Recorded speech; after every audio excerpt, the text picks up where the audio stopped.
they're not stable. Let's just admit it. Their life is a chaotic, confusing mess. They usually go bankrupt. They often have addiction problems keeping a job. They burn through relationships. Their life is a chaotic mess. They don't make payments. I mean, it's a mess. Well, you and I, the people they bring into their lives, provide stability. Toxic and narcissistic relationships create intense confusion, making it extremely difficult to know whether you should stay or leave. In this episode, Sonni joins me to talk about how to break through the ambivalence so you can figure out your next best decision. Lisa, the end of a relationship, I find to be one of the most difficult situations because I went back and forth so many times within my own head, must have been thousands of times, maybe even hundreds of times daily.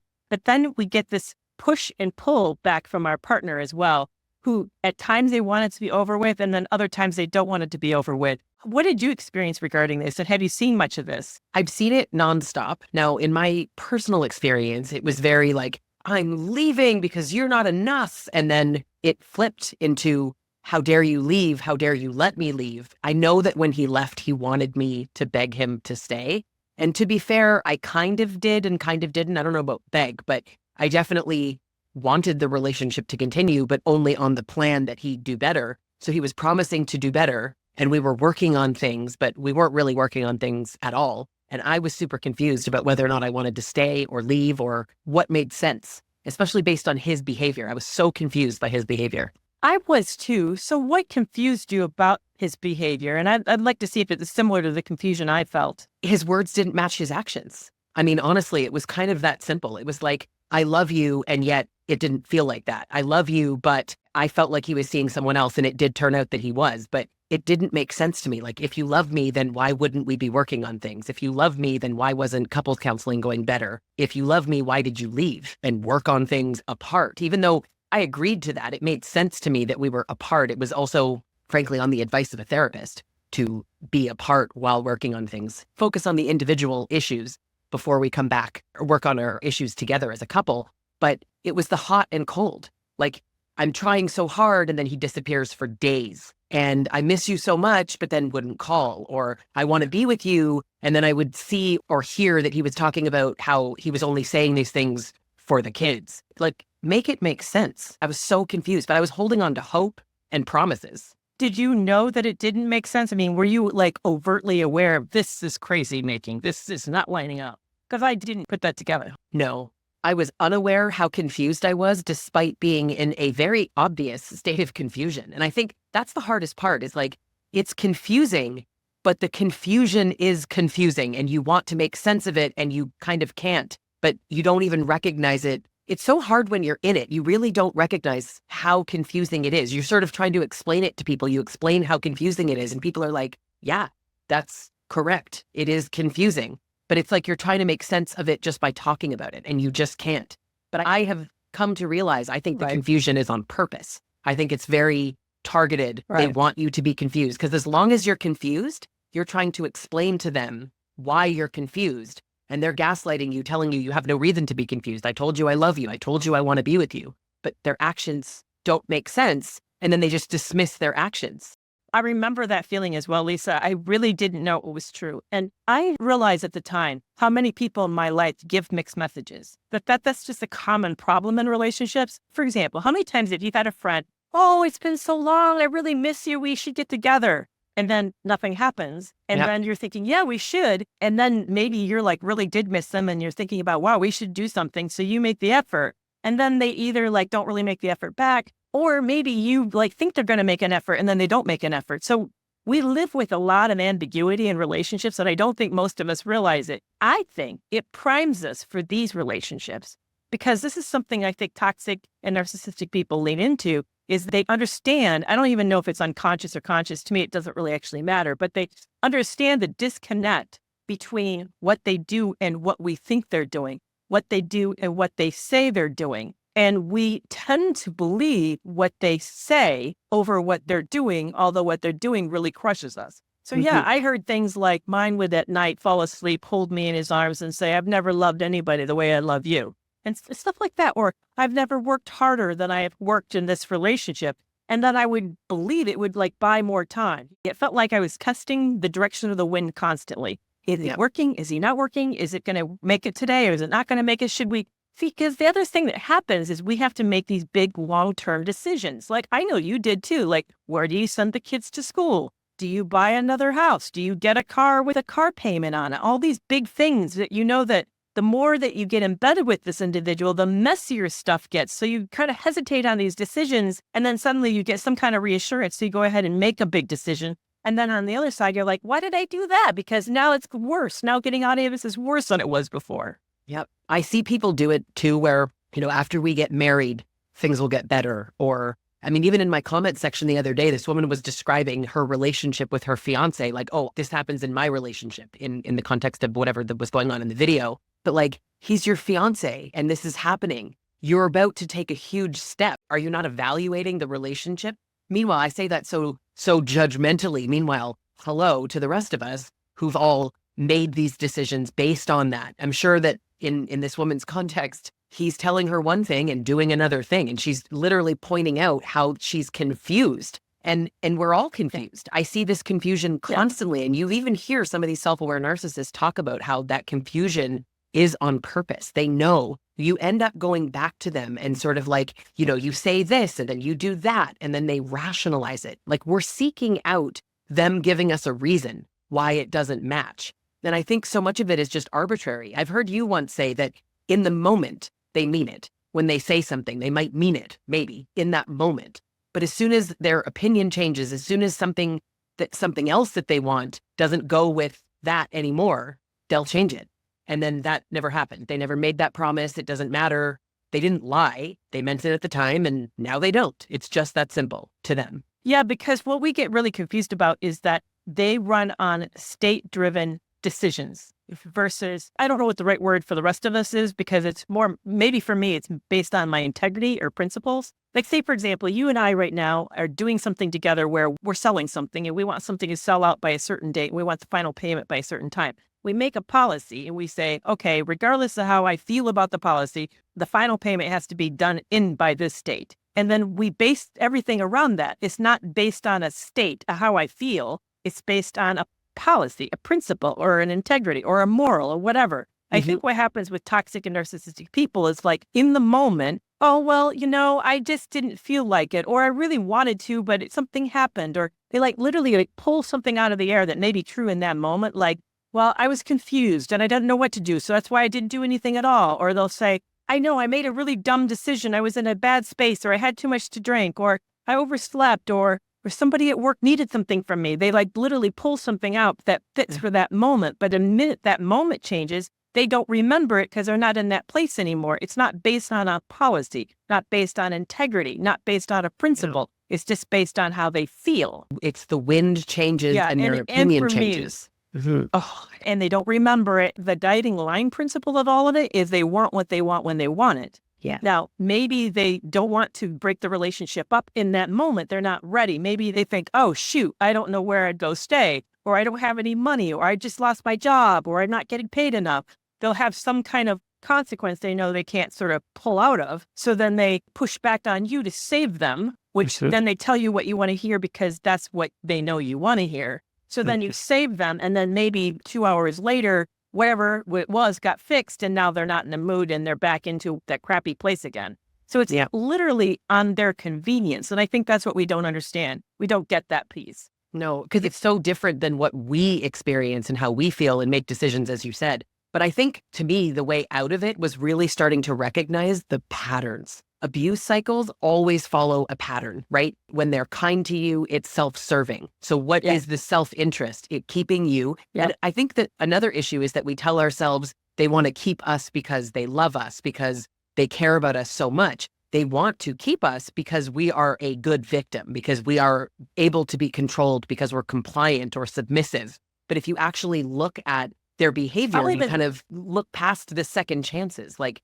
every time you've given them a second chance, I'm sure it's 500 chances, did it ever actually lead to genuine lasting change? No, of course not. No, but I also want to say the other motivator is that they want stabilization in their life. they're not stable. Let's just admit it. Their life is a chaotic, confusing mess. They usually go bankrupt. They often have addiction problems, problems keeping a job. They burn through relationships. Their life is a chaotic mess. They don't make payments. I mean, it's a mess. Well, you and I, the people they bring into their lives, provide stability. We often help keep a house over their head. We often give them schedule, predictability, all of this stuff. I don't know how many people I've met who help with even getting a job or keeping them in clothes to have the right. I mean, all the stuff that just makes life go better. So when they end up facing the possibility of losing you, they know they're losing stability of you, and they're not ready for that. And until they get ready, then they're typically not ready to discard. But you're right. We end up thinking, oh, they love me because they need me. No, they need you. It doesn't mean they love you. Yeah. Not need in the way that I think I love. We see it so emotionally, and they just don't. Right. It's just, they don't share those feelings. But to me, it's on purpose. The way that they do this is so purposeful, whether it's conscious or unconscious. It doesn't really matter. At the end of the day, they know that they're hurting you because you're telling them, this hurts me. You're telling them, I'm confused. They're not doing anything to really clear that up. If anything, they're doing more things to maintain the confusion. They continue not letting their words match their actions. If he's cheating on you, he doesn't love you, but he'll tell you he has a problem, or he'll make up some excuse, some reason that he was weak, he was drunk, he whatever. But at the end of the day, it's a choice, and abusiveness is a choice, which is also really hard. Yeah. It's also a choice to tell someone that you're going to do better and then not. But they, I'm trying, I promise I'll be better. I promise this, that, and the next thing. And we believe them because we want to, partially. And it seems like they're doing it. Sometimes they even have some actions and behaviors that seem like it. To me, that's feigned accountability because I don't think they're really doing it. But I see it a lot in my coaching practice and in my comment sections, right? But he's trying, but he's really trying. How can I tell? Oh, I know. And, and I want to give a gender neutral experience. I know this is something a lot of men experience with the narcissistic women is they overspend over budget. And they'll say, why did you go on that shopping spree? We couldn't afford it. Remember, we're saving up for a mortgage. And next thing you know, they get out and maybe they go out with their girlfriends and they overspend again. So yeah, it happens on both sides. And I agree is that it's that we end up being confused by what they say and really want that because we have an investment in the relationship. We don't realize they don't have an investment in the relationship. They have an investment in themselves, not the relationship. But we get really, really confused about that. And I think for me, Lisa, the biggest thing that helped me a lot was to realize that I have to prioritize myself before the relationship, that a healthy relationship is based on a healthy person. I used to think that if the relationship is healthy, then I was healthy. No, I need to be healthy, and then that makes the relationship healthy. But that's a very different way of viewing this because it shifts the priorities in a new direction that felt very foreign to me. Was that a new way of thinking about it for you as well? Absolutely. I definitely felt like we were a unit. So if he was unhealthy, then we were unhealthy, and that mattered to me. I'm invested in this relationship. I want it to work out. So it really was like an us against the world in the worst possible way, because when he was down, we were down. And that's my responsibility, me to help him. He preyed on that, making me feel responsible for his actions, his behaviors, and shifting it always onto me, right? I wouldn't be doing this if it weren't for you. And that leads you to be confused because how do my behaviors make you do? But they're so good at convincing you that your behavior is what's driving it ultimately. So many of them blame shift almost beautifully. I'd be impressed if it weren't so horrifically awful the way that they do that. Yeah, I know. Yeah, no, you're right. I'll never forget that conversation when I found out he'd been in contact with his girlfriend and he said something about the cheating and how it was so unacceptable, but they had to understand how much they loved each other. And I just looked at him horrified thinking, what are you saying? This doesn't even make sense. It's so hurtful. And I know that if I said this to you, that I'd be very afraid for my very life here because that's the amount of rage that you would have for me doing this to you. And he just looked at me and said, you just have to accept the fact that I'm a sex addict. That's up to you. Like me, it's my job to accept that you're a cheater, that you can't somehow be faithful. That's my problem, not a you problem. It's a my problem. But it's amazing how they're the victim. They can't help themselves. They're doing the very best that they can. And just like they don't know why everything just keeps falling around them. And yet, but God forbid that you let things fall around you. That's not going to work that way. Yeah, the ambivalence about tore me up. Honestly, this was the part that I have to say was the most agonizing part of the relationship was the ambivalence. I'm a quick decision maker anyway. When I walk into the store, I figure out relatively fast what I want and what I'm going to do with it. But for me to be able to not make this decision, and I also knew that so many other decisions were contingent on it, it's like my life stopped because I couldn't make a decision. So I just wanted a decision so I could figure out how to move forward with life. So how did you start to resolve the ambivalence? Honestly, I feel like in many ways I had kind of an epiphany. Now, something happened where I got a phone call from the police and it allowed me to realize that he was cheating. And long story, but that's how I found out he was cheating, through the police. And that was a pivotal moment for me because it was like, I keep telling myself that he's not. And even though every fiber of my being believes that he is, and I feel like I have plenty of evidence and I should have absolutely known. And in hindsight, I think I knew, but I allowed him to constantly tell me he wasn't. And then I got slapped with the reality that it absolutely was what I thought it was. And in that moment, I just made a decision to stop caring, to stop feeling, to stop everything. Now, it's not that easy. You just poof, stop. But it was a decision that I made to learn how to stop. And I started making a list. And you hear a lot of people like, make a list of all the things he did to you. The difference in my list is that I also added the impact of how it impacted me. Like cheating, okay, I'm upset. No, I'm betrayed. I am shattered. I am destroyed. What else does he do? He's constantly gaslighting me. He's making me feel confused. His words don't match his actions. What are his actions? And I would start writing these things down. It was like a list of reasons why I needed to leave. And every time I felt like I was getting pulled back in, I go back to the list and I'm like, but he's cheating. And all the while I have him still begging. I have his mother begging and telling me, don't worry, he wants you. I promise you, you're his main, as if I'm supposed to be happy that I'm the main thing that he loves. That, first of all, isn't true, and sad that that's your definition of what a main thing is anyway. But I was like, I'm done. I'm done falling for it. I'm done believing it. And I brought myself back into therapy and started working with someone who was absolutely amazing. And I think what really helped me is having a qualified therapist. And you know how I feel about the therapists that are qualified and understand. And I don't mean their education. I mean their choice to know about domestic violence and abuse and trauma bonds. And it's not even about narcissism, really. But you can really get a lot of help with someone who gets it. And I think that's where coaching can help, because we have a more lived experience and are a little bit more targeted. But whether it's therapy, coaching, someone who gets it and is qualified, if you have access to that, man, is it ever helpful? It saved me. Yeah, I have to say that there was two things that kind of saved me too. And I had what you described as I love it. Dr. Ramani, this is her reference, and I just think it's great, a breaking shelf moment. I remember clearly that moment that for me, it was, I already knew he'd been cheating. I knew from the get-go of the relationship because he found out on our honeymoon that he'd been cheating. But it was when I discovered that he was also betraying me financially. It wasn't just limited to sex and loyalty, but it was also even the very level of the business that me, my family, my legacy, everything about me, he was betraying. And I think when I realized that, I realized this person has never been on your side. There is no bottom here. He's willing to do anything to betray you. It's not like I somehow thought, well, he'll betray me this level, but he's not going to betray me over here. And I discovered, no, he's betraying you at every possible level. And that for me was like literally something clicked. It just shifted. And then like, okay, I got to be about myself. This is not a person who's about me at all. So I'm going to have to step up and begin to think about myself. But prior to that moment, I had gotten into community support. I found like some online groups support that was just really amazing. And it was just so helpful to be able to say to people, this is happening. And to have a space, people say, I get it.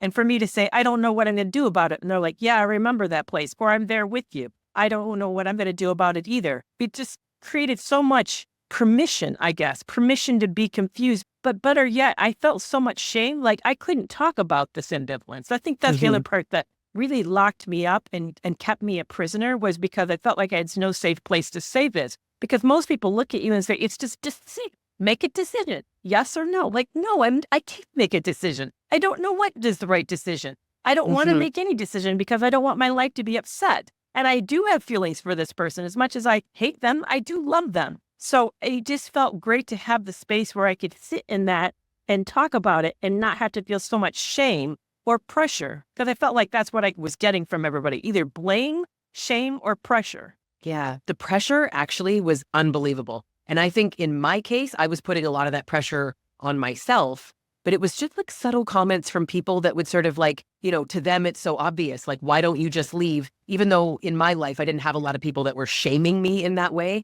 but it was still that feeling that I got. But to me, I visualized myself standing in like a forest and there's 3 paths in front of me and they all are dark, scary, awful paths. There's no good choice here. They all suck. And I think that's what makes it hard is, do you take this path, or that path when everything sucks? There's a bad on really bad on every decision that you might make. It's not a matter of even like pros and cons and making a list and which is good and which it's so far past that. The confusion, I don't even think allows you to really understand what the best decision could possibly be. The confusion makes it impossible to see. Did you feel terror? Because I felt terror looking at those 3 options, and I know what 3 options you're talking about. I had the 3 options too, but I felt like this is going to be terrible if I do this. This is going to be terrifying if I do this, and this is going to be terrifying if I do that. Lisa, I don't feel terror much in my life. I really don't. My life is pretty safe, pretty comfortable. There's only a few occasions in my life where I really felt like I might be facing the end of myself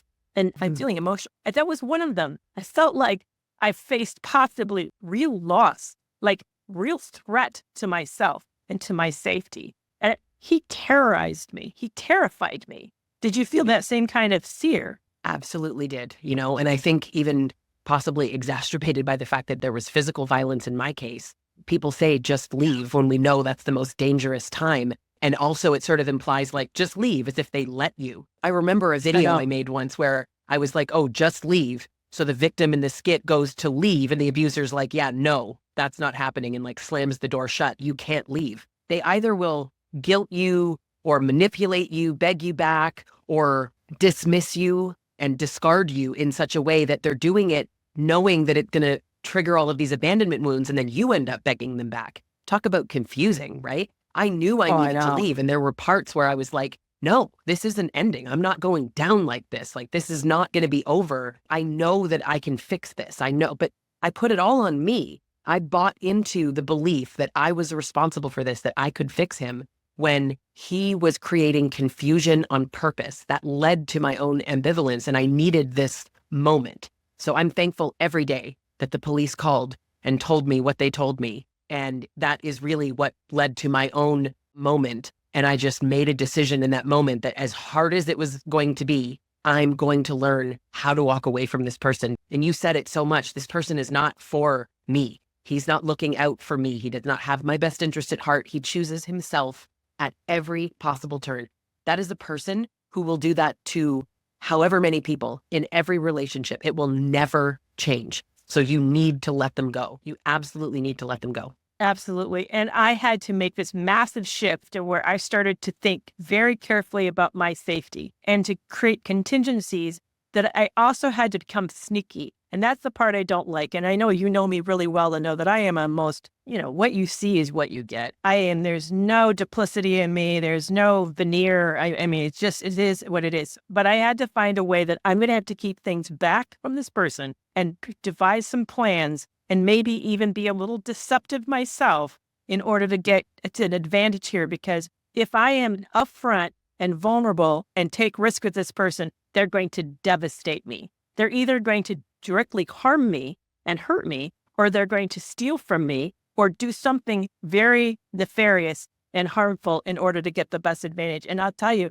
I don't like that. I don't like playing like that, but it was the only way through this. Was I had to become better at this than he was. That was so hard because it's not a way that I think about life or anything, actually. It's just so foreign to me. That's so true. I don't look at things like that at all. And it was really hard for me because, again, I saw us as a unit. And I really had to just sever that and realize that it's not selfish to be about yourself. I mean, you are literally in a relationship with someone who is about themselves. But I think even in the healthy relationships, we do need to prioritize ourselves. We need to think about ourselves. But an abuser will tell you that's selfish. And how dare you not prioritize us when really you're prioritizing them. That's the goal. It's just under this mask of you're doing it for the relationship. But in the meantime, you're destroying yourself. I just came across a 4 different relationship positions that I thought was super powerful. And most of us will assume 2 of them, but we need to realize that toxic and narcissistic people assume the other 2. And they are, most of us like what's called a collaborative, which is I win, you win. Whatever we can do to where it's an advantage for you, but it's also an advantage for me. Where often a lot of us are willing, I'm willing to let myself lose if I know it's a win for you. There may be some things that I know that maybe I can afford. Maybe I don't mind giving my time or maybe some money or somehow to benefit you if it comes out ahead sometimes. If I know that you're also at times going to make it where you lose and I win, when there's this kind of reciprocal nature. But what happens in these toxic relationships is they prefer either they win and you lose or they lose and you lose. So they're all about mutual mass destruction. Yes, mutual mass destruction. Or they're all about exploitation. And we forget that. We keep thinking that we come out with a I win, you win scenario. That scenario is not going to happen. And it's until we realize that's not even on the board. They don't want that. Then we have to start playing the game really, really differently. Well, this has been a fascinating discussion. What I'd like to do is do something a little different. I actually had a real live conversation this past week while I was on vacation with somebody who's in a very dangerous situation and would like to leave and struggling. So I'd like to use this person's situation as a way to talk about what if you are confused? What if you do have this mixed messages? What should you do to be able to tell what the truth is? And what should be your next steps to get out? So we're going to talk about that in the podcast extra. But thank you so much for joining me today and talking about this very tough topic. It's so close to both of our hearts. Well, that's a wrap for this week's episode. Are you following me on TikTok, Facebook, Instagram, and YouTube? Find me at Carrie McAvoy, PhD. And whether you're in, consider leaving, or have left a narcissistic relationship, find community support at my Toxic Free Relationship Club. You can learn about this resource as well as others at carriemcavoyphd.com. Now you don't need to wait a week to get your next podcast fix. Join Breaking Free from Narc Abuse at substack.com to get exclusive audio content for subscribers. To sign up, click the link in the show notes. And I'll see you back here next week.